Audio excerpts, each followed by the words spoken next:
Selamat datang di SMP Syubhanul Waton, sekolah berbasis pesantren yang mengintegrasikan sistem pendidikan yang berorientasi pada pengembangan kemampuan sains dan life skill, dipadukan dengan nilai-nilai luhur pesantren dalam rangka meneguhkan iman, pembentukan karakter, dan akhlak mulia.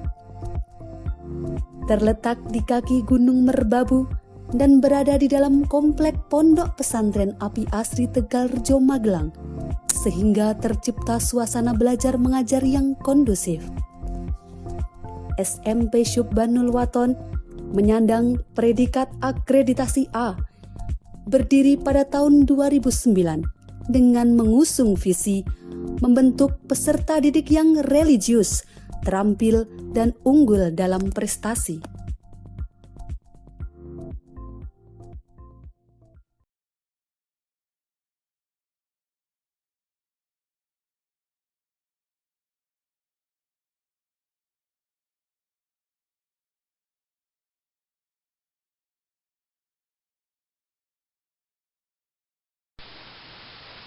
Assalamualaikum warahmatullahi wabarakatuh. Bagaimana kabarnya anak-anak? Semoga semua dalam keadaan sehat.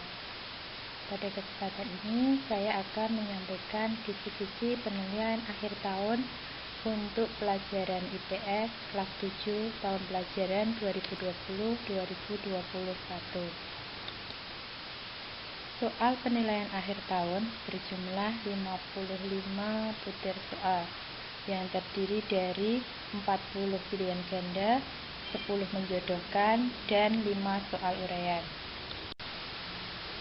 Yang perlu kalian pelajari untuk persiapan penilaian akhir tahun ada 2 bab. Yang pertama tentang aktivitas manusia dalam memenuhi kebutuhan, yang terdiri dari kebutuhan manusia, kemudian macam-macam barang kebutuhan manusia, ada kegiatan ekonomi, nilai guna suatu barang, prinsip dan motif ekonomi, permintaan dan penawaran, serta pasar.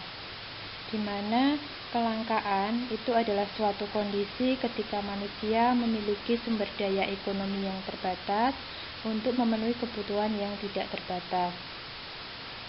Kemudian untuk istilah ekonomi berasal dari bahasa Yunani oikonomia yang terbentuk dari 2 kata, yaitu oikos yang berarti rumah tangga dan nomos yang berarti pengaturan atau pengelolaan, sehingga ekonomi berarti ilmu yang mempelajari bagaimana caranya mengelola suatu rumah tangga.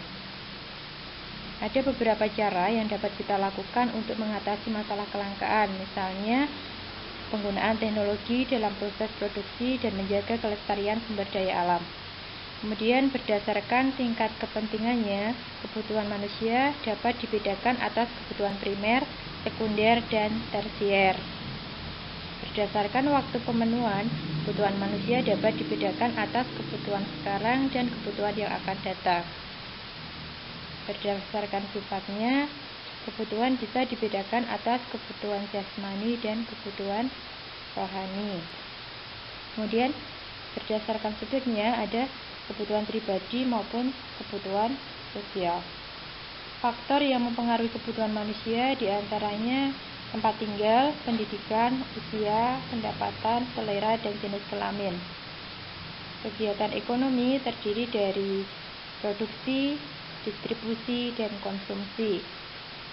Faktor produksi diantaranya ada tanah, tenaga kerja, modal, dan kewirausahaan. Kemudian tentang prinsip dan motif ekonomi itu kaitannya dengan tindakan manusia untuk memenuhi kebutuhan. Permintaan adalah suatu keinginan yang disertai oleh kemampuan untuk membeli barang dan jasa pada tingkat harga dan waktu tertentu.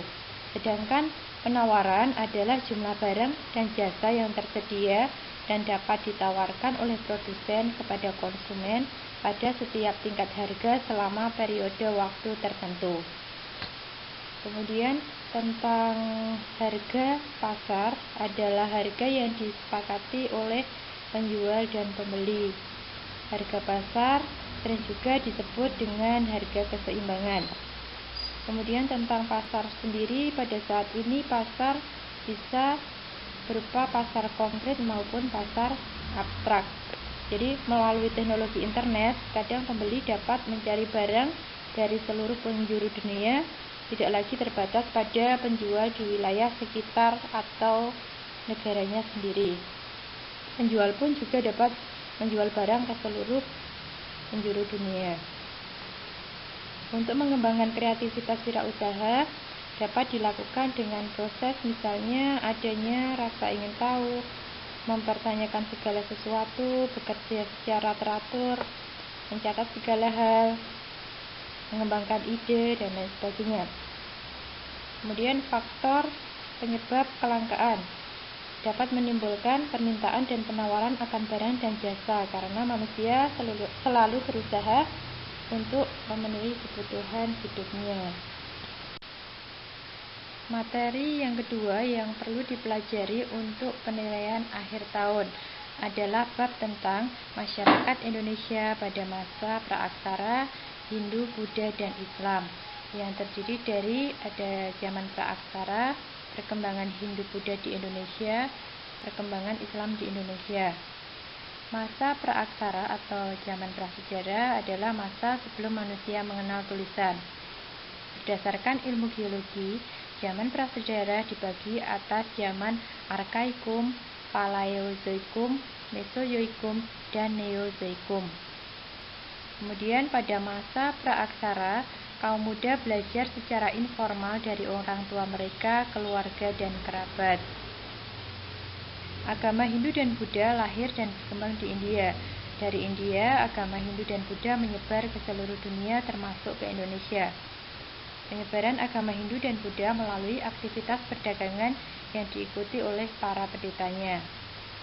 Teori penyebaran agama Hindu dan Buddha yaitu teori Brahmana, teori Ksatria, teori Waisya, dan teori Sudra, dan teori arus balik. Kemudian tentang kerajaan Hindu. Kerajaan Kutai merupakan kerajaan Hindu tertua di Indonesia yang berdiri pada tahun 400 sampai 500 Masehi. Kerajaan Majapahit merupakan kerajaan bercorak Hindu yang terakhir di Jawa yang didirikan oleh Raden Wijaya. Masa keemasan kerajaan Majapahit adalah pada masa Raja Hayam Wuruk. Patih yang terkenal adalah Patih Gajah Mada yang mengucapkan Sumpah Palapa yang berisi sumpah untuk menyatukan wilayah Nusantara. Kemudian tentang perkembangan Islam di Indonesia, adanya teori Gujarat, teori Mekah, dan teori Persia. Perdagangan merupakan metode penyebaran agama Islam yang paling terlihat, bahkan dapat dikatakan salah satu saluran penyebaran utama.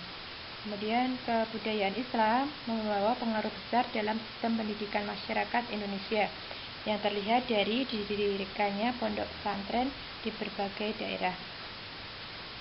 Kedatangan Islam juga membawa pengaruh pada kehidupan politik, misalnya penggantian sebutan raja menjadi sultan.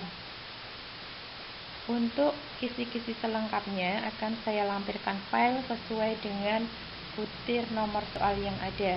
Silahkan kalian pelajari, bisa di print kemudian dipelajari. Cukup sekian dari saya. Wassalamualaikum warahmatullahi wabarakatuh.